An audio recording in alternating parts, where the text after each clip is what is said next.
Activist Kwame Ture, formerly known as Stokely Carmichael, and Dr. Molefi Asante are part of this debate on Afrocentricity. This hour-and-a-half event is hosted by the United African Organization at the University of Cincinnati.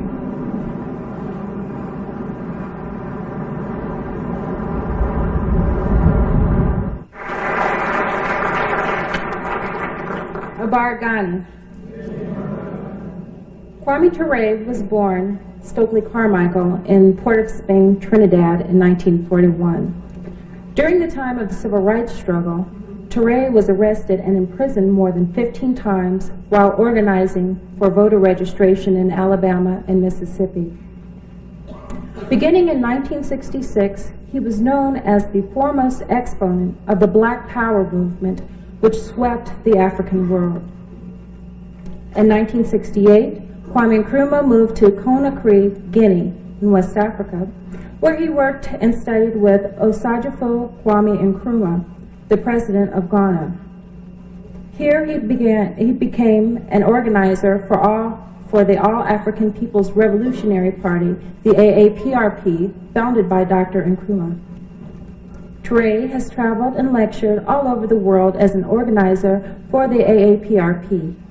He has lectured at most of the major universities in the United States and has dedicated his life to the fight for Pan-Africanism, the total liberation and unification of Africa under an all-African socialist party.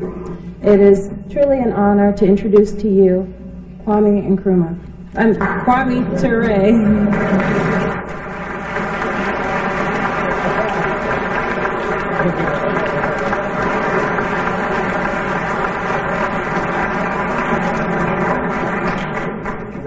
Thank you. We ask you to excuse us. Our pain, our right leg is giving us constant pain, and we have to stay off of the leg as much as possible. That's the only reason why we're taking the sitting position.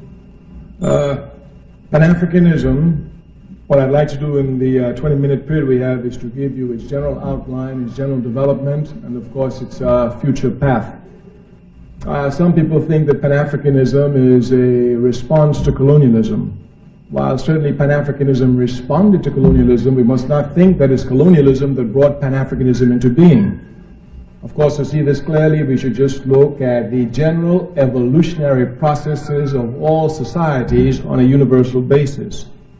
All societies have a tendency to go from a smaller social aggregate to a larger social aggregate, from the family to the tribe, to the clan, to the nation, to the continent. This is an evolutionary process. This theory can be seen in living practice if today we were to look at Europe. Europe everywhere speaks of European continental unity. Even though Europe has fought more fratricidal wars than any other continent, or all the continents put together, Europe still speaks of European continental unity. Of course, Africa will unify before Europe, but that's not the point of discussion here this evening. The fact that Europe, with all the fratricidal wars she had fought, can speak of continental unity shows this evolutionary process. Africa, like any other society, anywhere in the world, was involved in this same evolutionary process, going from family to tribe, to clan, to nation, to continent. This evolutionary process was interrupted by European imperialism. It came in two forms, slavery and colonialism. First, they took over 300 million, the strongest, out of Africa, and then they divided Africa at the Berlin Conference. So you can see that Africa herself was moving on this evolutionary process. This evolutionary process, which would lead to continental unity, and Africa will still be the first continent unified, was interrupted by European capitalism. Since it was interrupted by European capitalism, an evolutionary process, the only way that Africa can unite today is through a revolutionary process aiming at a socialist economy. If capitalism destroyed us, it doesn't make sense to use capitalism to continue with it. We must use the antithesis of capitalism, which of course is socialism. And certainly if an evolutionary process has been interrupted, the only way we can capture the time lost is through a revolutionary process. We state these facts only to let you know that those of us who are revolutionary, Pan-Africanists, is not because we love revolution. It is historically determined, and we have no alternative but to follow history and to use history for the benefit of our people. So this then is the general outlines of Pan-Africanism. So you must not think that Africanism just began. Had Africa been left untrampled by European imperialism, we would have a long time achieved continental unity. Secondly, Pan-Africanism must be seen as a movement, a mass movement. And this mass movement must be properly understood. Africa, of course, because of racism, is belittled everywhere. And many people do not see Africa's constant, underline the word constant, contributions to world civilization. Since the 1940s, Africa has given, even before the 1940s, actually, we can go back to the Honorable Marcus Garvey, Africa has given to world political movements a mass character. Africans revolt in masses, never as a vanguard party. If you look at the independence struggle in Africa, it was nothing less than mass. If you look at the struggle in the Caribbean for independence, it was nothing less than mass. And even in the United States of America, the only movement they call a mass movement is our movement. Therefore, this mass character must be properly understood. Pan-Africanism has this mass character. Africans have this mass character in responding. And our responsibility is to bring this mass character together, make it precise, so that it can direct its blows at the enemy, hitting him until we knock him down. Therefore, the task of Pan-Africanism is to gather the masses of our people together in the same organization, irrespective of where they find themselves, be it in Europe, be it in the United States, be it in the Caribbean, or be it in Africa. This is the first aspect, then we must understand. Pan-Africanism found its organizational expressions in 1900. Here, a Pan-African conference, here the word conference, was organized by Africans from all over the world. They came together deciding that something must be done for Africa. One of the leading organizers of this conference was a man by the name of Henry Sylvester Williams, born in Trinidad, a man whom you should do some history on, a very, very great man. Dr. W.E.B. Du Bois attended the conference, but he was not one of the leaders in 1900. By 1917, 1918, the idea of a necessity for a Pan-African Congress, not conference, Congress, was to be called. But most of the people who did the conference were dead. Henry Sylvester Williams was dead. A lot of them were dead. Du Bois was about the only one who was alive. Du Bois recognized he had a historic responsibility to continue the work of Pan-Africanism, so he called the first Pan-African Congress. Make a clear distinction. The first one in 1900 was a conference. Du Bois, being intelligent, understanding that a conference is limited and a Congress has more elasticity and can go longer, called it a Pan-African Congress. From the 1990s up until 1945, we could say seriously, Dr. W.E.B. Du Bois just about single-handedly kept the flame of Pan-Africanism alive. One thing must also be underlined to you. Pan-Africanism was brought into being in its organized form by the Africans outside of Africa. This was done only because of the oppression of Africa. At that time, Africa was under total colonial domination. There could be no political meetings. As a matter of fact, if you had the paper of the Honorable Marcus Garvey, you could go to jail. So the conditions were such that it was difficult for the Africans on the continent to organize. Africans off of the continent, recognizing this, came quickly to fill up that gap. So Pan-Africanism itself was brought to bear by the diaspora. But you must not think that the diaspora brought Pan-Africanism for the diaspora. Not at all. The center of the discussions has always been Africa. This must be properly understood. Some people try to shift it, take it somewhere else, but Africa has always been the focus. Du Bois carried on his congresses up until the 5th Congress in 1945. Because of time, we're just going through them quickly. In 1945, saw the 5th Pan-African Congress. Here, you had Africans born on the continent, in the Caribbean, and Africans, of course, born in Europe and the United States. At this 5th Pan-African Congress, there were 3 co-secretaries, of course, W.E.B. Du Bois, George Padmore of Trinidad, and Kwame Nkrumah of Ghana. So you had an African from the Caribbean, one from the United States, and one from the continent, who were co-secretaries of the 5th Pan-African Congress. The 5th Pan-African Congress is crucial for us. A decision was made there. They said that the final confrontation with colonialism is coming. After all, this is 1945, and you must know that there's negative and positives in everything. I remember once as a young man reading Mein Kampf on an airplane, sitting next to a woman. She said, "What are you doing?" I said, "What do you mean what I'm doing? I'm reading Mein Kampf." "Why are you reading it?" I said, "Well, Hitler is a very important man. He had historical effects on the world, you know." She said, "Well, I'm a Jew." I said, "Have you read it?" She said, "No." I said, "Oh, that's bad." I said, "Have you not read Sun Yat-sen?" She said, "No." I said, "He says the first law of war is to know the enemy. If I were a Jew, I would read everything there is to read on Hitler." Of course. Of course. So while reading Hitler, she was arguing. I said, well, Hitler had some positive effect anyway. She said, what positive effect did Hitler have? I said, Hitler weakened European imperialism. He weakened the British, he weakened the French, he weakened the Portuguese, he weakened the Belgians, and that's how we got independence. These are facts of life. These are facts of life. When Hitler got through with Britain, when the Indians said they want independence, Britain could do anything but get out the way and let them have independence. Matter of fact, they got Mahatma Gandhi quick because they didn't want to deal with the armed struggle that the Indians were preparing for British imperialism in India. And by the time India was free, well, it was over. China came up. After China, of course, Africa throughout, etc., etc. And by 1960, in 15 short years of the declaration of the Fifth Pan-African Congress in 1945, 2/3 of the African continent was independent. You must understand clearly the importance of this. Now, at the Fifth Pan-African Congress, they said the only solution to the final confrontation is mass organization. And I say, if you look at Africans, we have nothing but mass character in our struggle. Of course, this mass character for the moment is spontaneous and must be transformed to something that's planned and permanent. But certainly the mass character is there. If you just look back to the Rodney King situation, those Africans who rebelled en masse. They had no planning. That's how backward they were. They didn't think about it.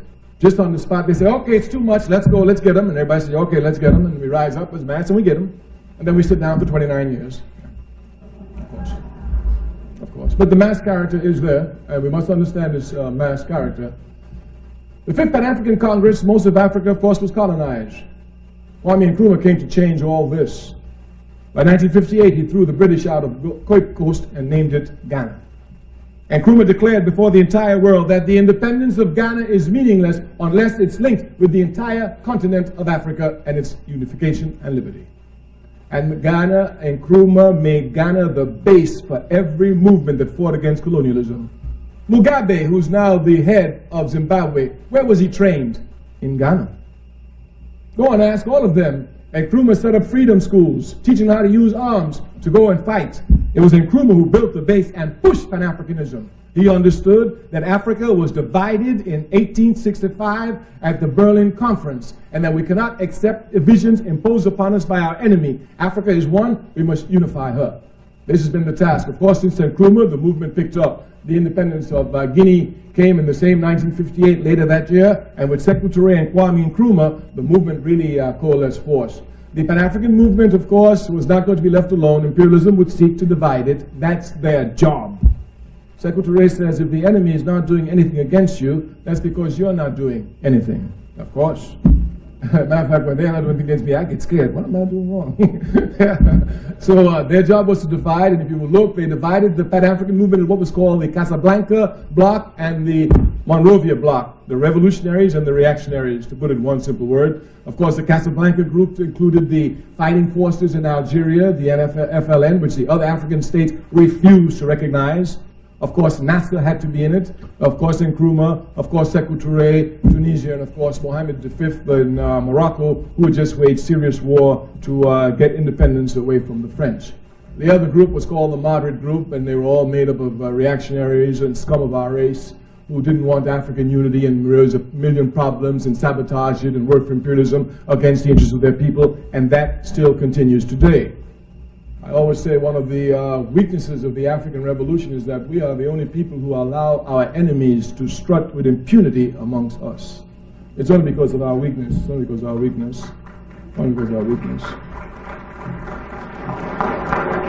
Of course, another weakness is that, and this one is very painful, that we have to leave our wounded on the battlefields to be picked by the vultures. We cannot even pick them up.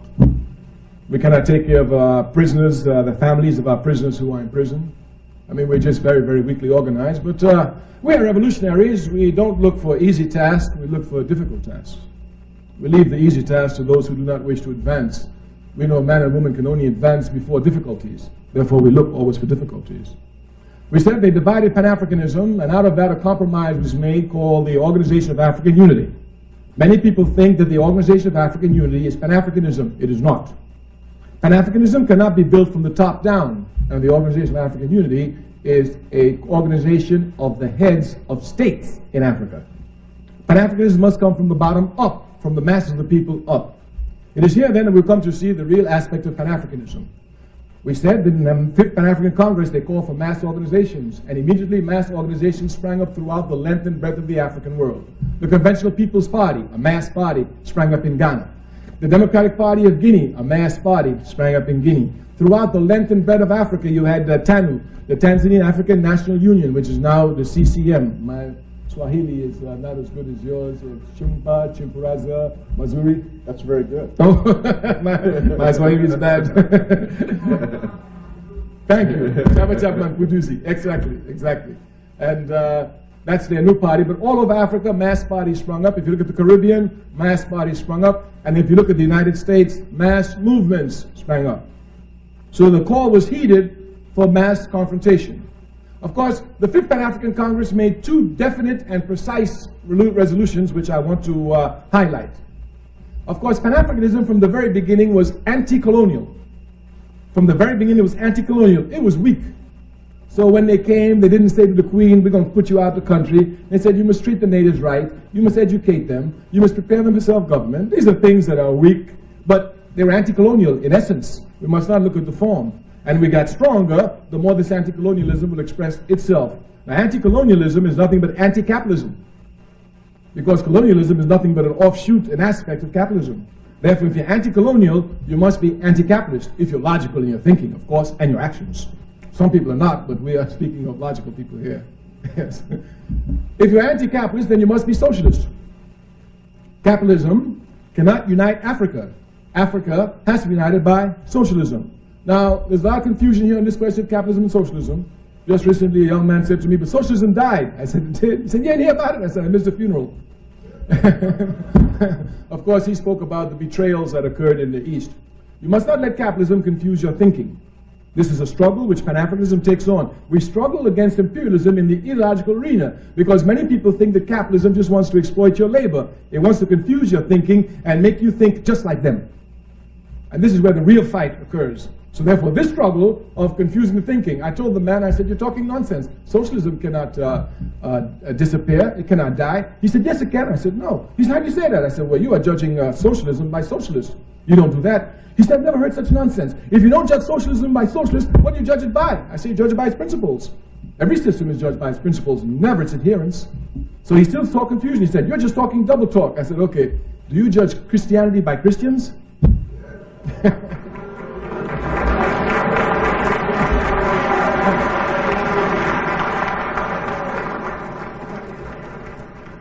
So we must not be confused here. Socialism doesn't fall because of betrayal. No system does. The person who betrays themselves goes to the mud, but the system, with its eternal principles, keep marching on. If a system fell because of betrayal, Christianity would have been finished with Judas. At least Judas had the dignity to hang himself. Some of these who betray socialism don't have that dignity. Gorbachev still runs around speaking and picking up 30 pieces of silver everywhere. So socialism is an economic system, and there can only be two in the world, capitalism or socialism, because every economic system must answer one fundamental question. Who will own and control the wealth of the country? Who will own and control the means of production? The question can only be answered two ways. Either a few will own, or everyone will own. It's as simple as that. And under capitalism, we say, please summarize that we might have. No, I'm going. I thought I had 20 minutes. It's my time. I thought I had 20 minutes. I was going by the clock. How much time do I have left? I'm sorry. Maybe I'm off. That's what I thought I did. I was watching it. Now I'm watching my clock. I'm irresponsible. I'm revolutionary. I go by time. I have my clock right here. Matter of fact, I can say it in 2 words, Black Power. And today we've gone to 1, Pan-Africanism. So there are only 2 economic systems, and it can only be capitalism or socialism. Capitalism is a backward system. There's no need to discuss it. Certainly anyone who's been made a slave by capitalism ought to be hesitant in trying to support the system. But as a conscious African, I must be against capitalism, and I must, of course, seek to destroy it. So when you speak of Pan-Africanism, you must understand you speak of socialism.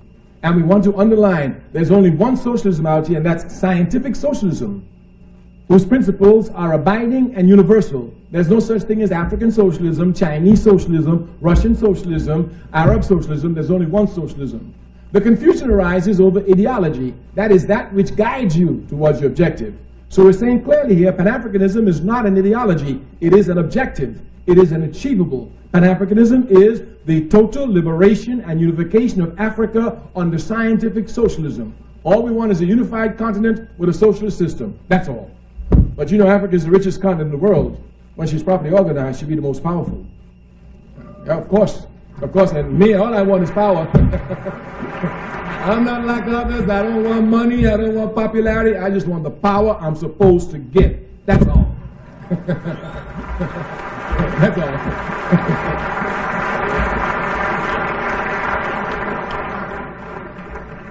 Pan-Africanism is moving into its final stages, which calls for mass organization. The All-African People's Revolutionary Party, founded by Osajifo, Kwame Nkrumah, has already outlined this in his book, The Handbook of Revolutionary Warfare. There are many people here in the audience who are members of our party, the All-African People's Revolutionary Party. We have chapters in America, we have chapters in South and Central America, we have chapters in the Caribbean, we have chapters in Europe, and of course we have chapters in Africa. Our job is to unite all these Africans together. We're not worried, we stand squarely on our history. The Honorable Marcus Garvey did this already a long time ago, therefore it's not anything new. And those of us who know our history know that it will spread like wildfire. Pan-Africanism then is revolutionary. It cannot be anything else.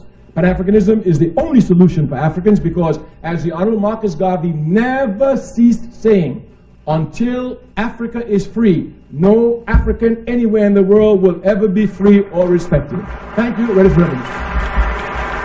I did my 5 minutes.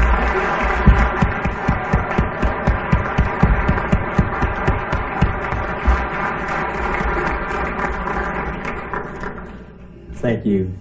Is the mic on? Thank you. Can you hear me?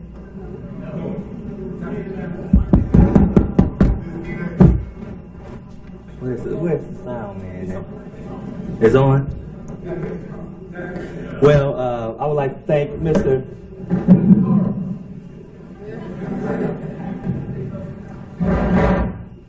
Ture and next we'll have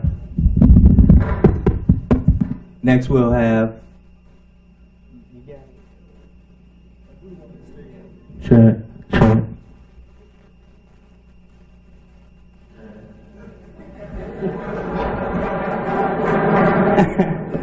Next we'll have Ms. LaSonia Hunter, who is a member of our Central Council for the United African Organization. She'll be introducing Mr. Molefi Asante.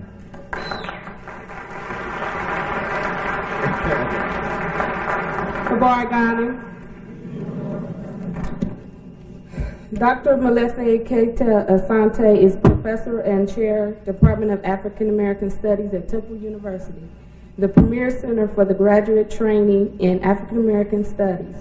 Considered by his peers to be one of the most distinguished contemporary scholars, Asante is the author of 38 books. The latest are Classical Africa, African American History, A Journal of Liberation, Malcolm X as Cultural Hero, Love Dance, Poetry and Illustrations, and The African Intellectual Heritage, edited by Asante and Dr. Abua Abari. He has published more scholarly books than any contemporary African author and has recently been recognized as one of the 10 most widely cited African Americans. Asante received his PhD from UCLA at the age of 26 and was appointed a full professor at the age of 30. At the State University of New York at Buffalo, he is the creator of the PhD program in African American Studies and the director of more than 60 PhD dissertations, making him one of the major producers of PhDs in the nation. He has written more than 200 articles for journals and is the founder of the theory Afrocentricity. Indeed, his book, Afrocentricity, the Afrocentric Idea, and Kemet, Afrocentricity and the Knowledge, are the key works in the field. Sought after as a speaker and consultant nationally and internationally, Asante was born in Vastata, Georgia, one of 16 children. He is a poet, dramatist, painter, and gardener. His work on African culture and philosophy has been cited by journals such as the Journal of Black Studies, Imhotep, Journal of Communication, Western Journal of Black Studies, and Afrocentric Scholar. Recently, the Utni magazine called him one of the 100 leading thinkers in America, and Asante was recently recommended in a survey as one of the 25 influential African male leaders of the last 200 years. He appears regularly on shows like Nightline, Night Talk, BET, McNeil and Leary, News Hour, Today Show, and The Tony Brown Show, and Night Watch. He has received honorary degrees for his community and educational work. Asante is the founding editor of the Journal of Black Studies and was the president of the Student Nonviolent Coordinating Committee at UCLA in the 1960s. Recently, he was made a traditional king, Nana Akuru Kita Asante Karubia I, and Shadihini of Tafu in Ghana. Dr. Asante has been or is presently a consultant for the school district of Detroit, New York, Baltimore, Camden, Cleveland, the Virgin Islands, Trenton, New Orleans, and Gary, Indiana, for writing curricula. An activist scholar, he believes it is not enough to know, one must act to humanize the world. I introduce Dr. Molefi Asante.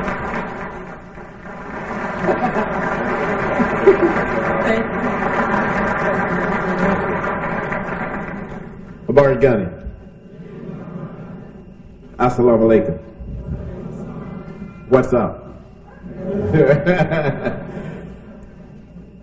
I want to thank the United African Association here at the University of Cincinnati for this opportunity to have a discussion with one of my heroes. I must tell you that those of you who do not know, because some of you are perhaps very young, you are having a very great occasion tonight to be in the presence of someone who has made his mark and is making his mark on our history. Kwame.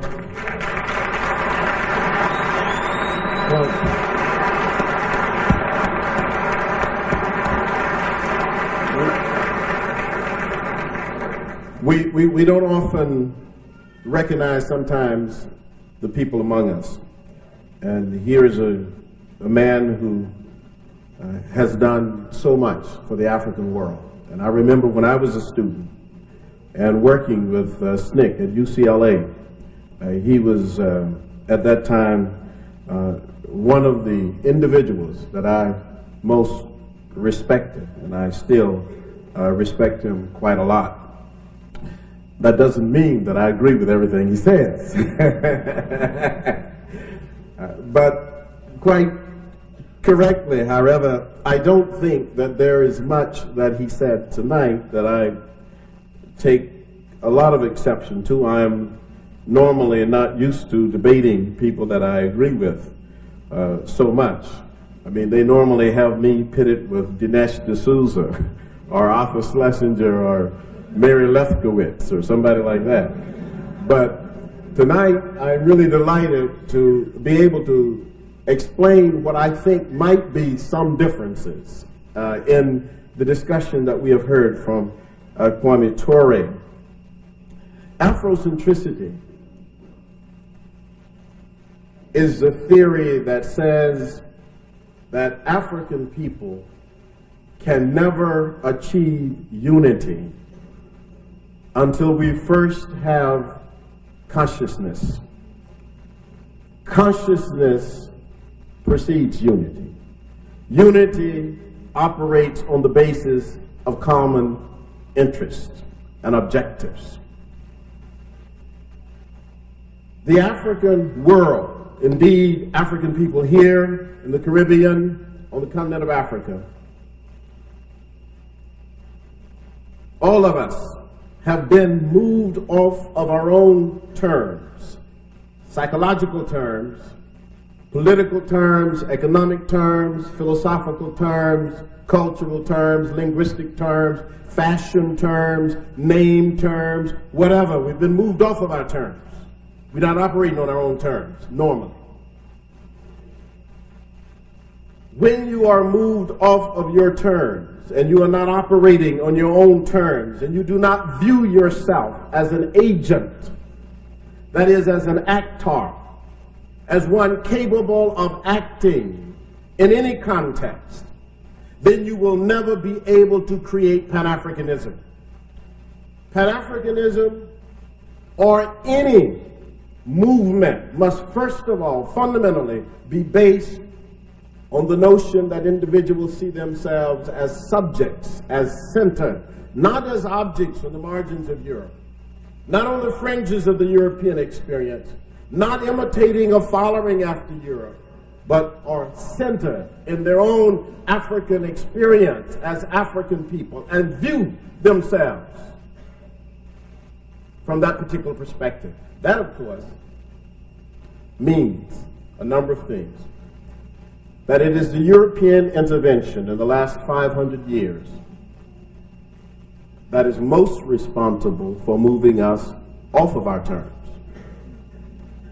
I will never forget reading once what Macaulay said about the Indians in India when he was a colonial administrator in India, that it was the purpose of the British government to make of the Indian people British in opinion, British in desires, British in ideas, British in aspirations, in everything British except in color.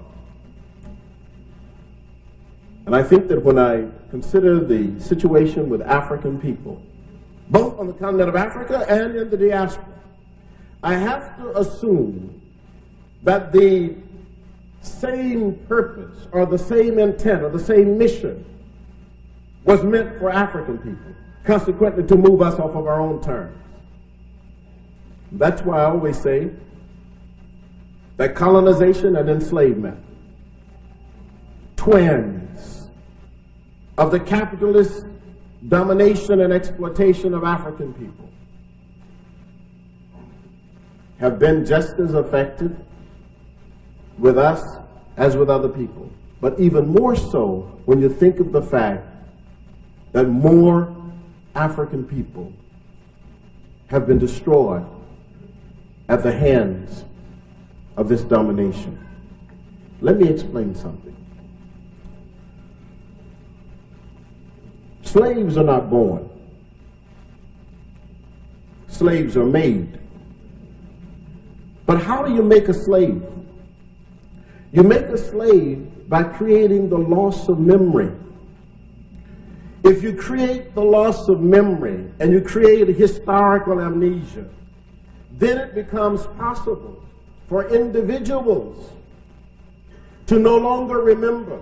And when they no longer remember to whom they are connected, their own traditions, then they will follow any tradition.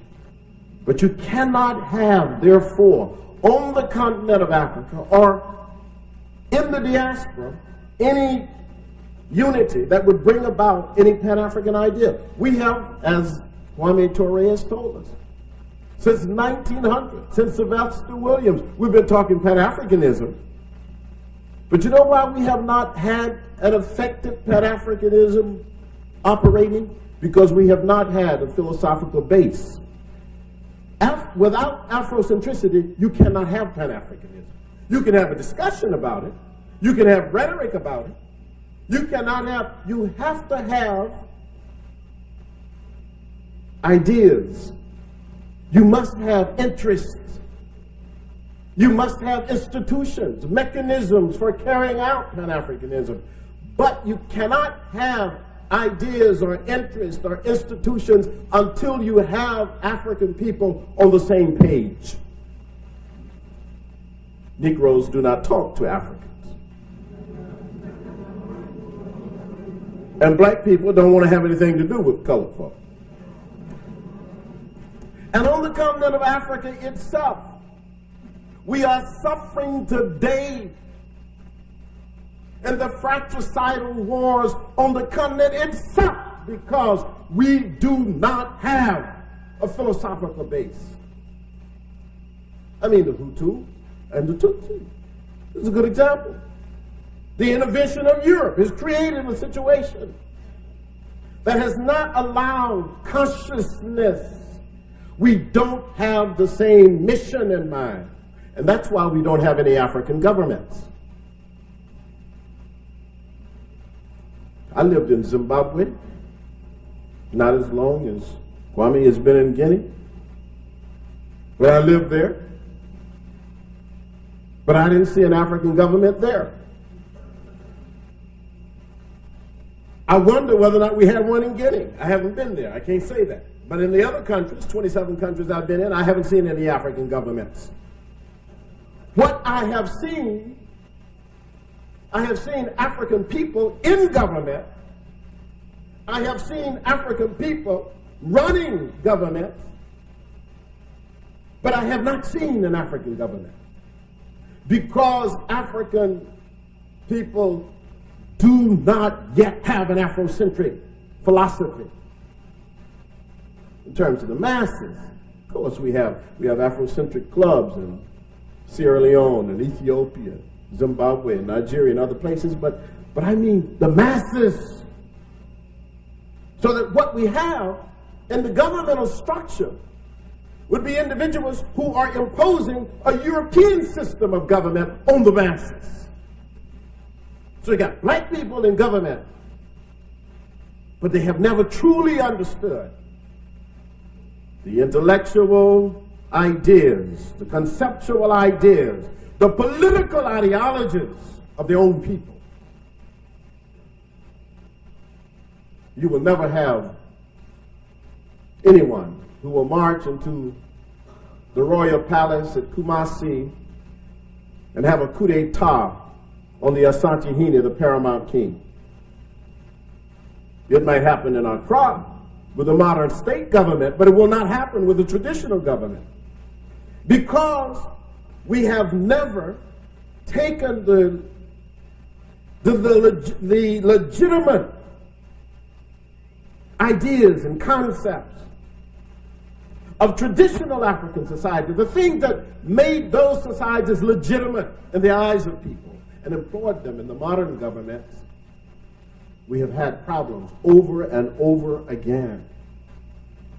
Take the Empire of Ghana. It lasted 1,500 years. From 300 BC to 1240, when Sandiata, the king of Mali, defeated Sumanguru, the emperor of Ghana. 1,500 years. How did they do it? Do we even investigate it? Do we ever even think about it?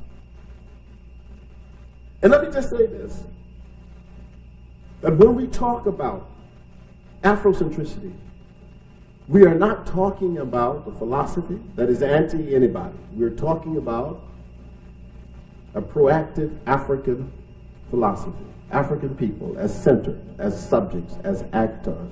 We're not merely to be seen, or to be seen at all on the fringes of the European experience. We are ourselves people with ideas, with our own concepts of politics. And as for economics, I think that we have to navigate between the deformations of socialism and capitalism. And I don't see capitalism and socialism as the only alternatives. And this is why, and Kwame said that African socialism wasn't a good idea. Julius Nyerere wrote a whole book called African Socialism. And I think that basically what the president of Tanzania was trying to deal with was this whole question that somehow we should not be pitted between one European idea and another European idea. That Africa itself has contributed enough in terms of how human beings deal, that we don't have to be stuck with the heavy baggage of historic failure that we see both in capitalism and in the worst forms of socialism. Bureaucratic authoritarianism, regimented regimes. I mean, the collapse of socialism in those instances in those examples should be enough to at least make us wonder how in the world or why in the world would we follow after false gods. It would seem to me that the Afrocentrist would rather say that Pan-Africanism comes about or can come about fundamentally when we first of all have a clear understanding that strategy is better than strength. That not only is strategy better than strength, but once we have a strategy based on our own interpretation of ourselves and history, we will understand that common origin, common objectives, and common conditions of what create unity. I mean, we can talk about the unity of Europe and how Europe is unified, but Europe is unified on the basis of common interest when it's unified. And I believe that the future of Africa is in the hands of those who truly understand that for African people to be free, to be liberated in our own minds, is the first step toward developing a Pan-African unity between African peoples.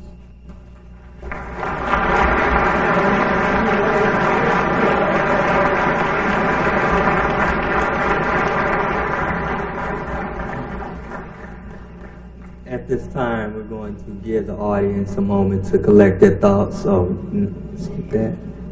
Oh, I guess we're going to go right to the questions. And Ms. Jameson Hall, the moderator, will take over from here.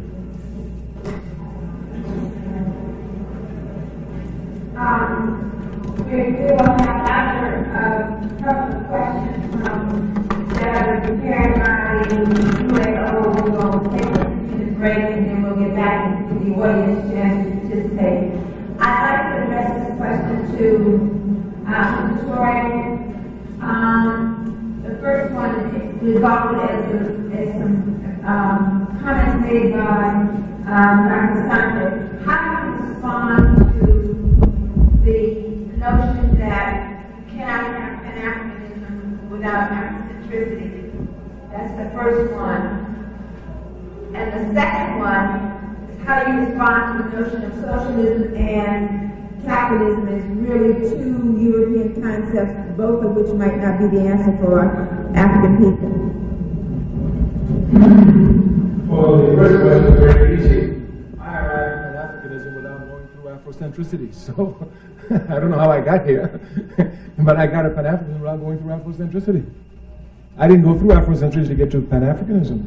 I arrived straight at it, and Pan-Africanism has been around a long time before Afrocentricity. We said the first Pan-African conference was in 1900. Just because we've not achieved Pan-Africanism today doesn't mean it's not achievable. That sounds like maybe you've got some confusion with the American capitalist system of everything is instant, you know, instant coffee, instant this, instant replay. But freedom is not instant, it is an eternal struggle. Therefore, from 1900... Therefore, from 1900 up until now, and I began by showing you that it started when we were first interrupted. Do you think that the Africans who were put into slavery were not fighting for Africa? They didn't fight, they waited until Afrocentricity? No, the struggle continues. Afrocentricity is only a term. It doesn't give the content of the struggle. The struggle is always there. There's a scientific law. Wherever there's oppression, there is resistance. Even if you cannot detect it with the naked eye, there is resistance. Look at the United States of America. They went all over talking about their NAFTA thing. They thought they had everything under control. January 1st last year, the Chippewas jumped up, started shooting up everywhere. Where did they come from? Wherever there's oppression, there's resistance, even if you don't detect it with the naked eye. And I know that wherever Africans have been oppressed, we fight. Multiform, but we fight. So I don't understand that point. Capitalism and socialism also seems to be a tendency here, the Afrocentrists. You know, one of the errors I think they make is that they allow, hear me carefully, they allow the particular history of Europe to become the universal history of the world, and then they react. No, not me. I know the particular history of Europe is not the history of the world. I know this. I know this. I know Africa has made great contributions to humanity, great contributions. Capitalism and socialism are economic systems. They have absolutely nothing to do with Europe. Karl Marx did not invent nor found socialism, even though many people say that. He just discovered it, that's all. He discovered the laws of socialism. He didn't found it. We call in America the laws of gravity Newton's laws, but Newton cannot invent that the body falls at 32 feet per second squared. Marx cannot invent that where capital oppresses labor, that labor will rise up and overthrow capital. Marx cannot invent this. As a matter of fact, I would like Professor Asante to go and read Ibn Khaldun, an African in Tunisia in the 12th century, who in his writings used terms like surplus, surplus value, property, rights of property. He used all the terms that Karl Marx used, and he wrote in the 12th century, and he was an African. The values of socialism are to be found in communalism, and I'm sure Professor Asante knows that communism lasted longer in Africa than any other continent. Therefore, obviously, those values are there, easy for us to bring alive to a socialist system. Socialism and capitalism has nothing to do with Europe, just like air and water has nothing to do with Europe, though Europe will let you think that they invented both air and water, and you might think so.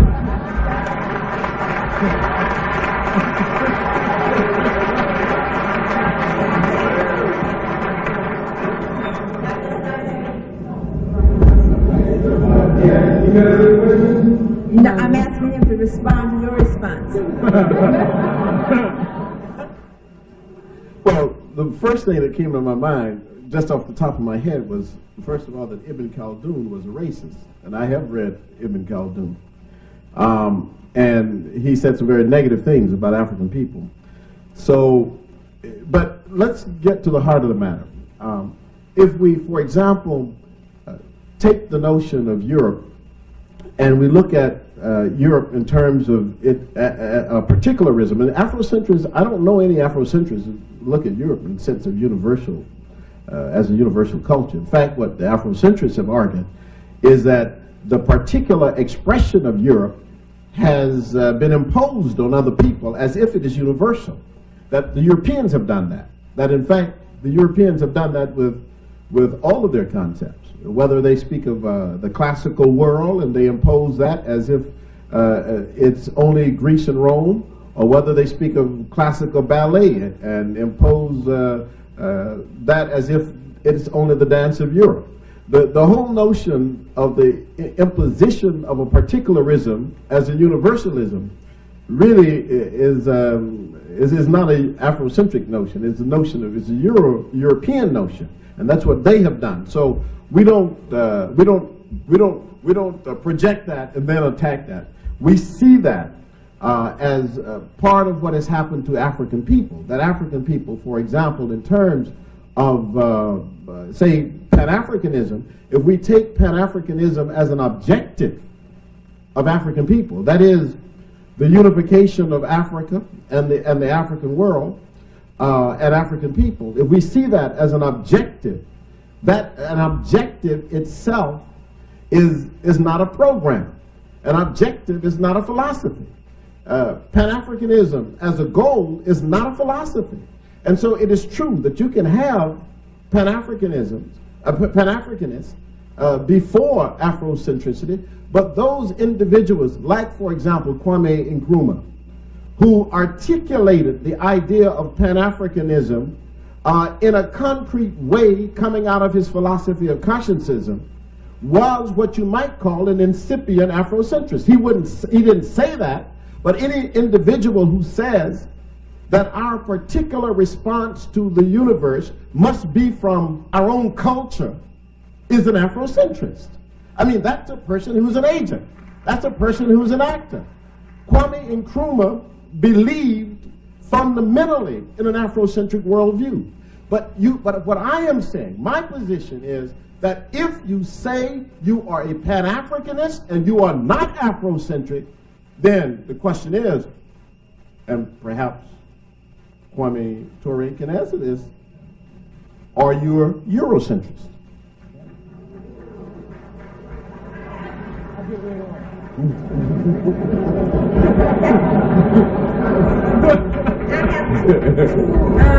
More questions that I'd like to ask before we take our break and then turn over to the audience.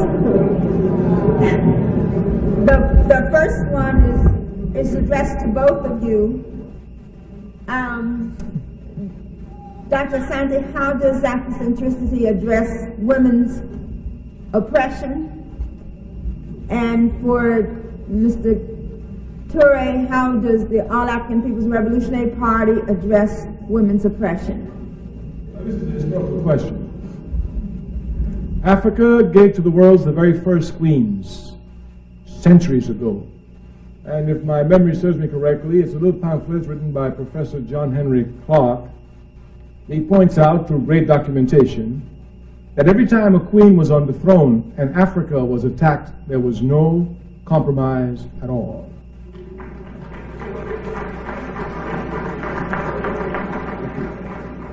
John Henry Clark points out that during the reign of our queens in Africa, Africa advanced technologically, economically, and in every other arena. Therefore, as a conscious African, I would understand clearly that I could be easily directed by queens. The only queen you read about in the Holy Quran is a queen that comes from Africa.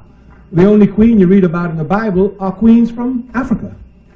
Therefore, it is clear here as a conscious African, I understand the role of women. Africa gave to the entire world matriarchy on a continental-wide basis, where here the woman has the power and inheritance passes through her. Therefore, I understand this. The destabilization of our society was caused by colonialism, making women then become the slave of the slave, clearly. So she now suffers triple oppression, not only from the colonialists, but from African men themselves, who instead of fighting the enemy, tries to take out their frustration on the women, which is certainly backward. There's no question here.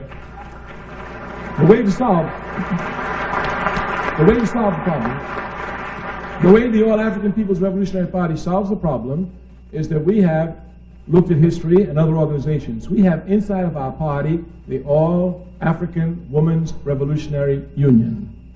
Women are oppressed because they lack organization. That's why they're oppressed. Consequently, if you're really serious about liberating women, you let women create their organizations and give them the power.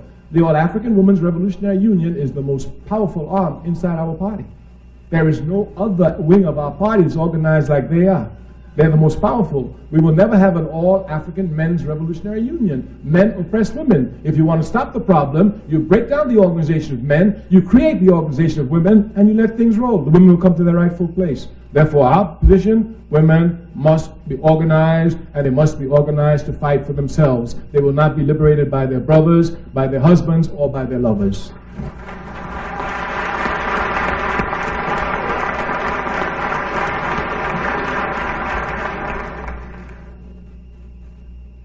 The philosophy of Afrocentricity believes that the liberation of women, much to in the same order as Samora Machel once said, is not an act of charity.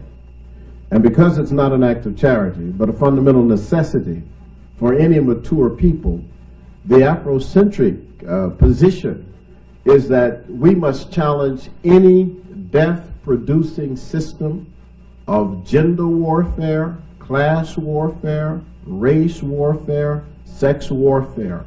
And women have not as much right, but more right than men who have oppressed them as paternalists and in a patriarchal system than anyone else to fight this liberation struggle. And Afrocentric women are fighting the struggle.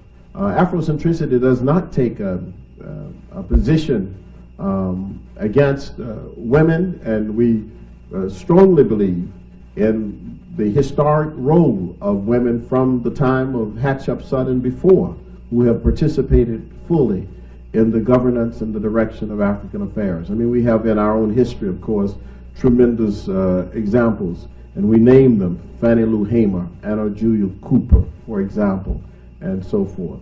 So Afrocentricity as a philosophy certainly is perhaps the most progressive position that one could have, because it's about agency. It's about women taking their own agency. It's about women seeing their own sense of being actors, as being centered and subjects, as being initiators, as being those who are responsible for their own perspective and viewing the world through those eyes. So Afrocentricity, in that sense, is fundamental to the liberation of women.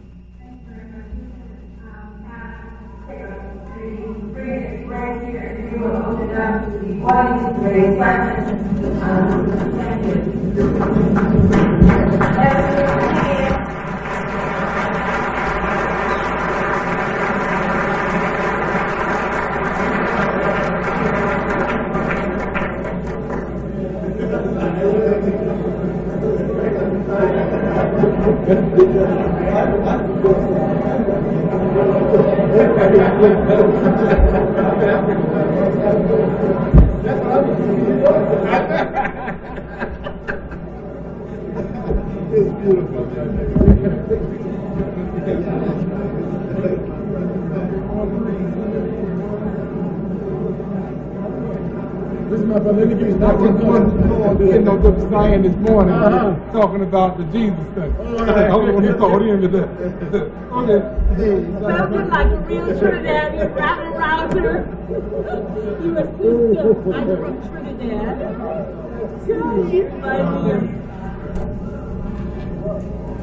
Are there any questions? Over there.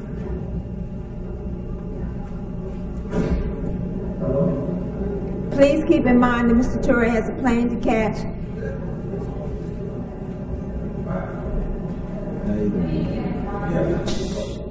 There's somebody speaking. My question is, I know, like, oops, They're going to start on. Okay. My question is, as an African person born in America, how do we prepare ourselves mentally, emotionally, physically, and spiritually for this revolution? To me or to both of us? To you, sir. The way we do that is by joining organizations, because revolution must be done through a systematic manner, and organizations must do it. One of our weakest aspects as a people is that we're totally disorganized.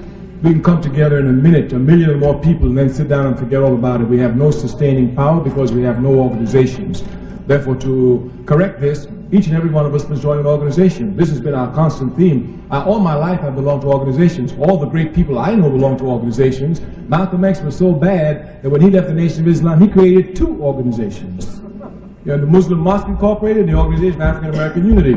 Martin Luther King was a bad brother. I knew him, had a chance to see him, but he had an organization, the Southern Christian Leadership Conference. Fannie Lou Hamer, a bad sister, she has an organization. Asante Shakur, bad sister, she got an organization. Angela Davis, when she left the Communist Party, quickly went to the corresponding societies for correspondence. Everyone, and I've always been in organizations all my life.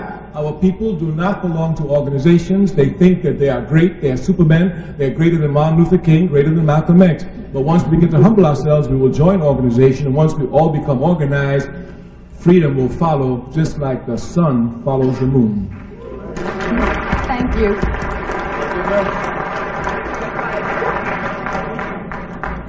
Can I just respond to just say one thing? I agree with Brother Ture, except that I would just add one thing, that it seems to me that we are organized.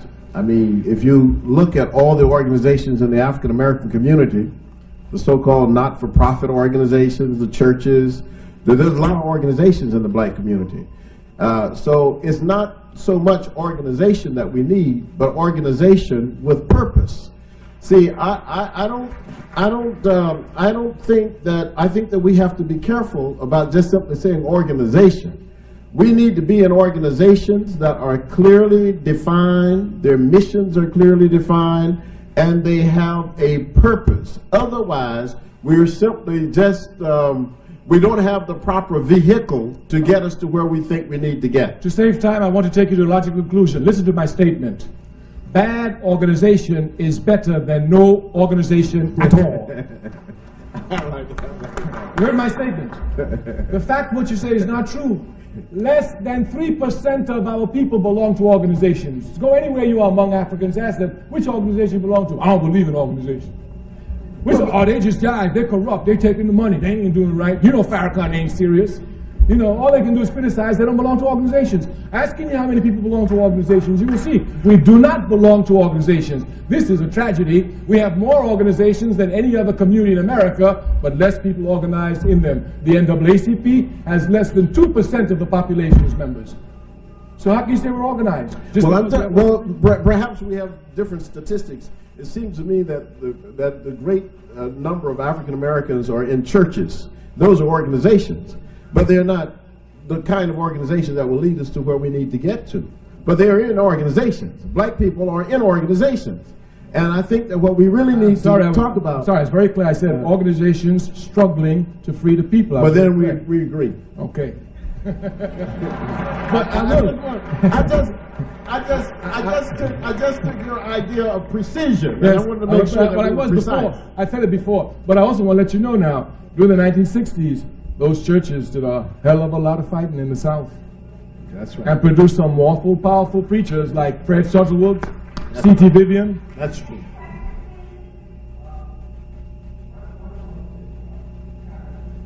Is enhanced by the agreement between you two, because I was just about to say that after synthesizing what Mr.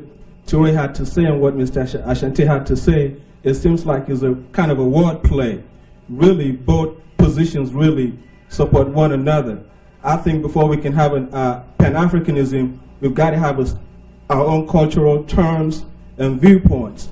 So our schools, curriculums, both on the continent and in the States, in the Caribbean, wherever we are, has to be similar. Today in Africa, we all read, I read European history. I didn't know anything about myself. I was born and raised in Nigeria. It makes me a caricature of the European, not the black man that I need to be. So in order for us to Pan-Africanize, we've got to Afrocentricize. Thank you.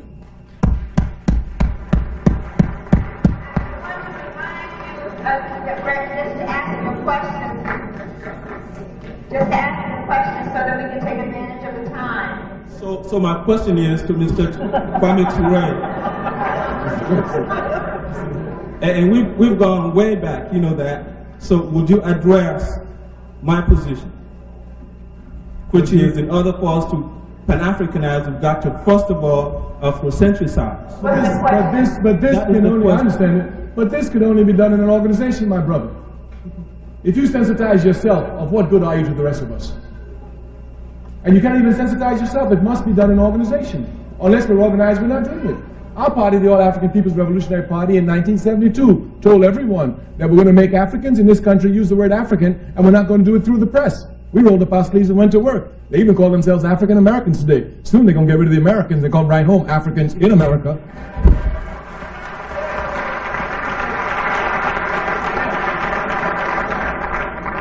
So you can't centralize by yourself. It has to be in an organized form. I want to let you know now, if you speak of Pan-Africanism, you speak of organization, of revolutionary organization, as precise as that which the Vietnamese had when they destroyed American imperialism.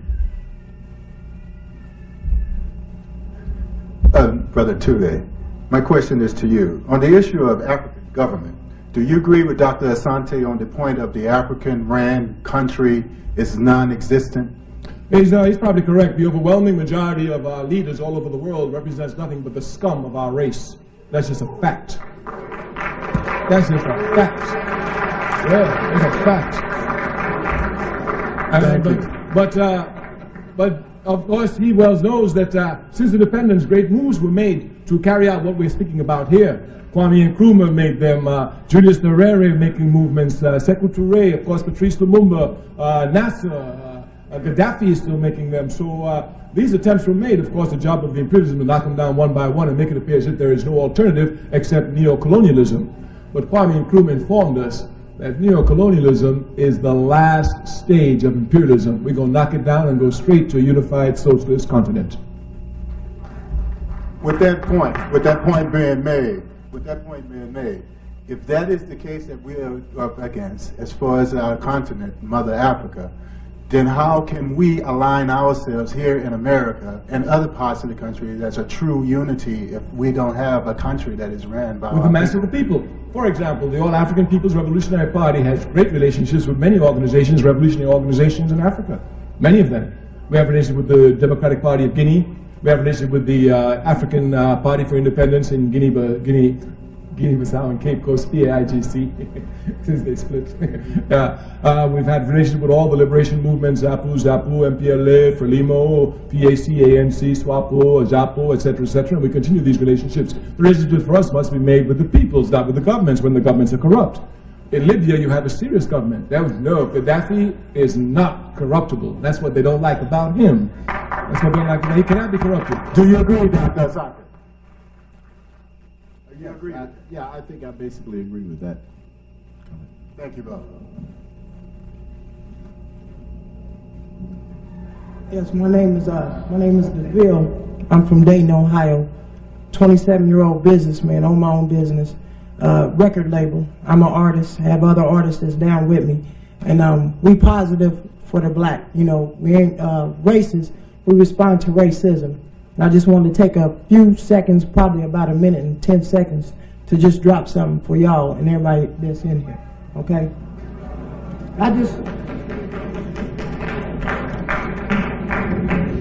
I'm taking you to another style while serving the same serious subject. I'm leaving the Edomites in the dust, trying to get brown people to retrospect and check and charge people the panther that's pale and pink. He's trying to get and be a tan man, but he cannot stand the original man, whom's black, but also sometimes call us brown. But we were the first to see the sight, to hear the noise of sound. Here's proof in the Bible that says that man was made from the dirt of earth. Bad news to the pink people. Uh-oh, oh no, there's no pink dirt. So here's some advice, pink people, get it fixed, because a big bunch of the Bible took place in Egypt. Yet and still you let the Jesus Christ movie come on my TV, and I see nobody, no one body with a complexion the same as me. This really makes me sit back, start cracking up. I'm laughing at you because you act like you don't want me to know that Egypt is in Africa. But for me, it's easy to squint and see the brainwashing things you do. So I tell blacks and average whites to get them against and mad at you. I do this only so to know the place you trick to keep control. But blue-eyed devil, I'm warning you now, you will be selling your soul to the brown-eyed devil. Two fingers.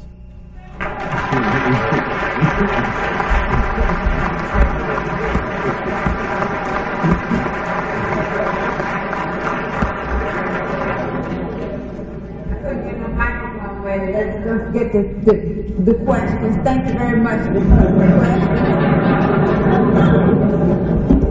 questions. It was a rhetorical question.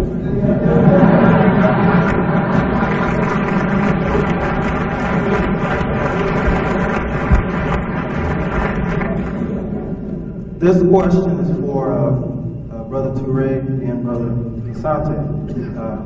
You're both arguing good points, but what's of interest to my mind is, Brother Ture, what is your view of Afrocentricity? And Brother Asante, what is your view of Pan-Africanism?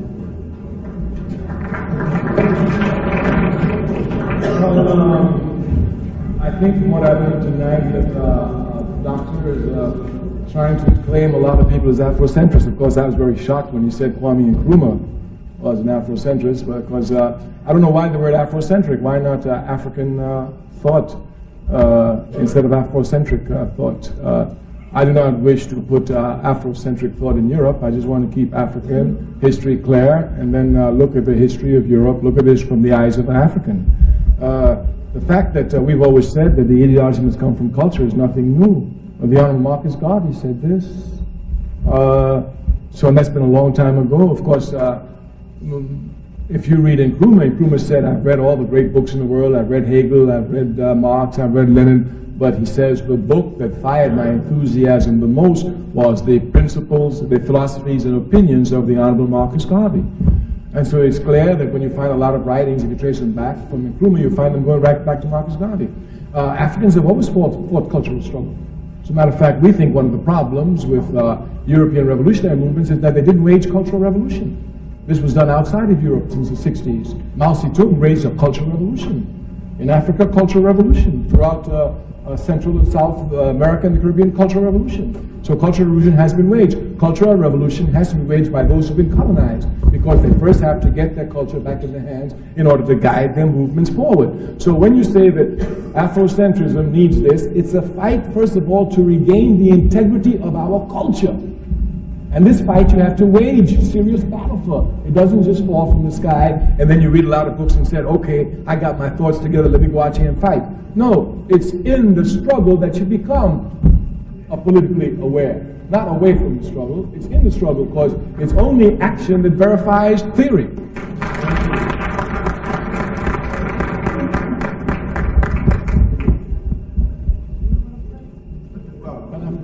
Not Afrocentrism, not Africanism. That's what the man asked. Very good. You knew where I was going, right? Yes. Pan-Africanism to me is the goal, the objective of the unification of Africa. It's a grand objective. Whether or not it will be realized in the next 100 years, I do not know. In fact, I hardly think so. The reason it cannot be realized in the next 100 years is because we do not have the mechanisms in place, the institutions in place, to articulate a commonality of interest of African peoples. In fact, that is what I believe Brother Ture is working toward. But I don't think that you can effectively create that without having some common consciousness on the part of the people. And consciousness, in fact, may come through struggle, but it does not necessarily come through struggle. In fact, one of the things that we learned in Southern Africa was that when the people in Mozambique claimed that the revolution was itself a university, and all we had to do was to get people involved in the revolution and we would have change in their attitudes. What we discovered was that after the revolution and the people came out of physical struggle, they were still psychologically enslaved. In fact, if you go to Zimbabwe right now, and well, let's not even take Zimbabwe, let's take South Africa. If you go to South Africa right now, you will discover in South Africa that the masses of people, even though they had gone through struggle, at least in part, are still psychologically and culturally and educationally and economically dominated. So struggle is not necessarily the vehicle for consciousness. It ought to be, and in most instances, it can be.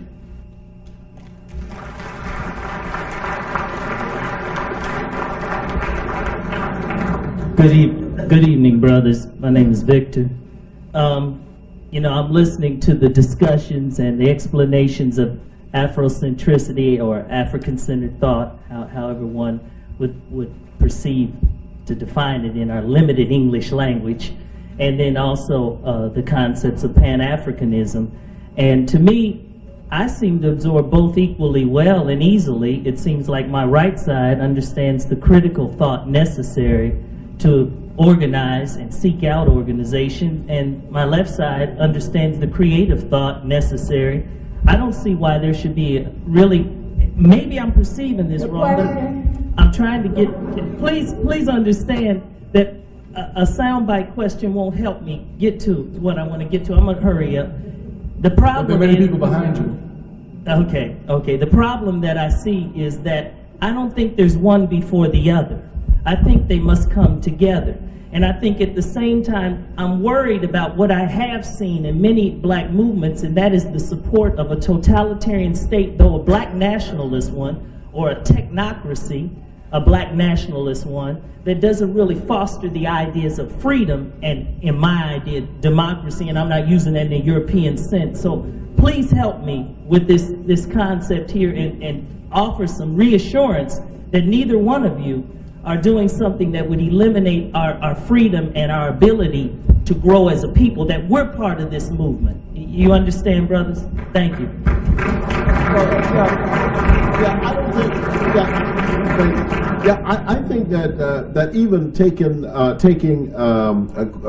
Kwame Ture's notion of Pan-Africanism and scientific socialism and Afrocentricity, I think that we are both totally committed to human freedom and to the fulfillment of the human personality and to the expression of social justice. I mean, I think that we're committed to participatory democracy. So I don't think you have to worry about that. But I think that I agree with the top end of your question statement regarding the fact that Pan-Africanism, on one hand, you understand with your right side of your brain, I guess you said, and Afrocentricity with the left. That's plausible, and it's plausible in ways that I wish I could get my brother Kwame Ture to understand. That I believe in Pan-Africanism, and I think that it is possible that the political philosophy of socialism might have something to contribute to some form of African communalism that we may not yet have explored. However, it is fundamental that Pan-Africanism not be viewed simply as an objective without a vehicle. It has to have an intellectual content. It has to have some perspective so that when I view someone from Nigeria or from Ghana, they will not see me as not being a part of the African continent. In other words, we had that problem in Dar es Salaam, and we had it in Lagos at Festac, where there were continental Africans who did not want Afro-Brazilians and Afro-Cubans and Africans from the United States to be a part of the colloquium because they felt that they were somehow not African or they did not control government. This is only because there was no philosophy. If there had been an Afrocentric philosophy where we understood that wherever we were, in whatever capacity, as African people, we were self-actualizing, we were actors, we were agents, and we would have greeted each other. But that cannot happen until you have a philosophy. And there is no philosophy that moves Pan-Africanism that way. Let me, and I think that we have reached for socialism because we never created Afrocentricity. Let us try and use precise terms from a revolutionary point of view. There is an objective and an ideology. There's been much confusion in the world since the 1900s, and this confusion was spread and unfortunately aided by the Soviet Union. That Marxism-Leninism was the only revolutionary ideology in the world. Of course, as a young man studying Marxism-Leninism, this created a lot of confusion for me. The first aspect of the confusion was found in the fact that if one is a Marxist-Leninist, one must be atheist. Certainly atheism in the African community, they said, no, you know you believe in God. No, you know you believe in God. You ain't no atheist.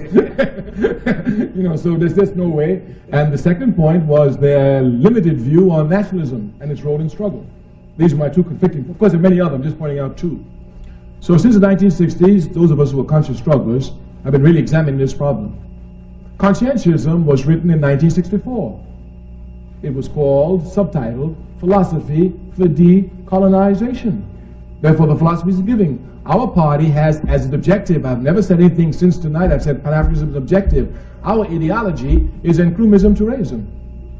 Therefore, we do, and I'm sorry I didn't know, but anybody who's familiar with our party knows that our party's ideology is Nkrumah-Tourism. Our objective is Pan-Africanism. Therefore, it's the thoughts and actions of Nkrumah-Tourism which represents all the struggles of Africans who came before, Cabral, all the others, leading us to Pan-Africanism. So we do have this problem solved for our party. We agree with you. There is much confusion around Pan-Africanism, and most Pan-Africanists do not have an ideology. Some try to use Marxism-Leninism to get them to Pan-Africanism, and that caused a lot of confusion. I just gave two examples, but our party has no confusion here. And Nkrumah-Tourism is our ideology leading us to Pan-Africanism. We have about 2 more minutes before we close, so would you please continue with your questions? How does the Pan-Africanist and the Afrocentrist view the role of spirituality or spiritual culture in the liberation of African people?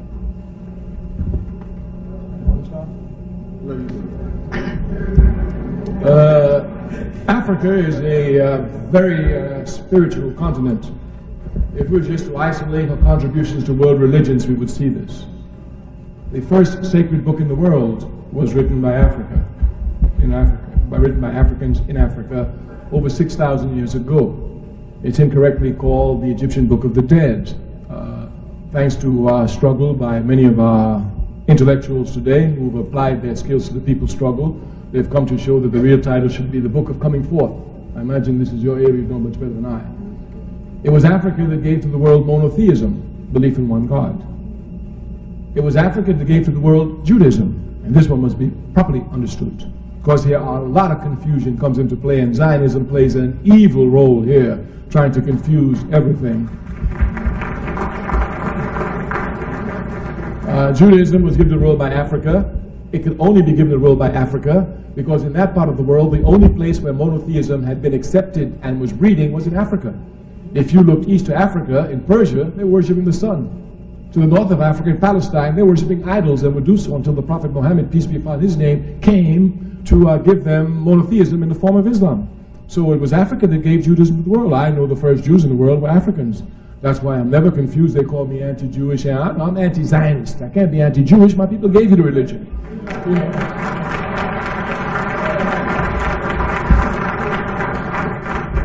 On the question of Christianity, again, Africa's role is, you know, when Jesus Christ, peace be upon his name, was in trouble, it was only Africa that gave him refuge.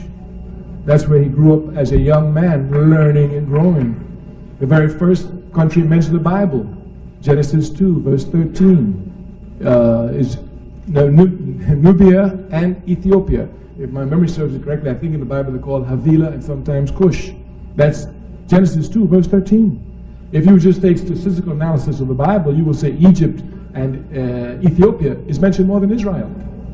Of course, we know the role of Africa in giving protection to the disciples of the Prophet Muhammad, peace be upon his name, when they were in trouble, and even giving refuge to Joseph when he was sold by his brothers into Egypt. So Africa is a very spiritual society. This spirituality must be respected and must be understood. But by this, we do not mean that this spirituality broken down into religions. That's where people get confused between spirituality and religion. We just want to make that clear. But Africa certainly has, throughout the continent, a great sense of spirituality, and one which, even if you're not African, when you're in the continent, you become amazed at it.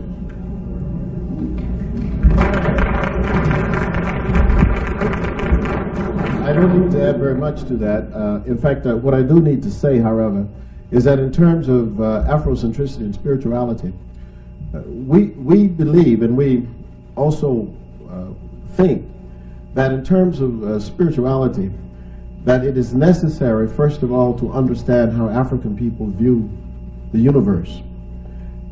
Everything is everything. And if everything is everything, then it is also possible for us to see how one develops ethics, morals, values, and so forth.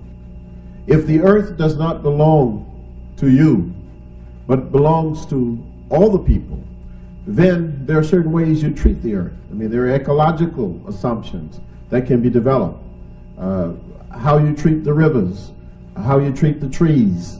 The spirituality of African people, which is fundamentally based essentially on the idea that we all are part of the universe and we're part of each other, means consequently that relationships are basic to African spirituality. Our relationship to the ancestors, our relationship to the unborn, our relationship to the deities, our relationship to nature, all of these things are relational.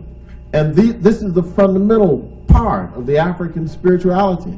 And we have not often, it seems to me, since we have been on this side, awakened ourselves to the full potentiality of our spirituality. And it is different from religion. Because religion in this country, maybe everywhere, religion becomes, whether it is Islam or Judaism or Christianity or Hinduism or Yoruba, religion becomes the deification of your nationalism. It is the making sacred of your historical traditions.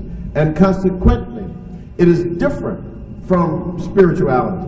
We're open to the spiritual challenges of the world on the basis of our being a part of the total universe.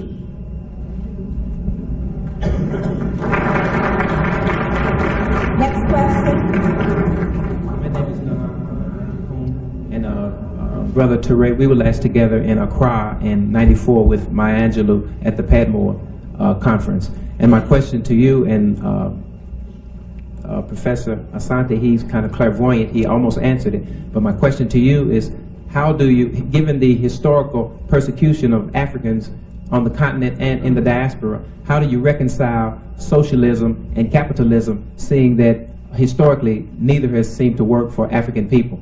And to Professor Asante, how do we reconcile the differences that seem to be vast between continental Africans and Africans primarily in North America? Well, I don't understand your statement where you say that socialism has not worked for Africans and how you can bring both of them together. Where principles are concerned, there is no compromise, there is no middle ground.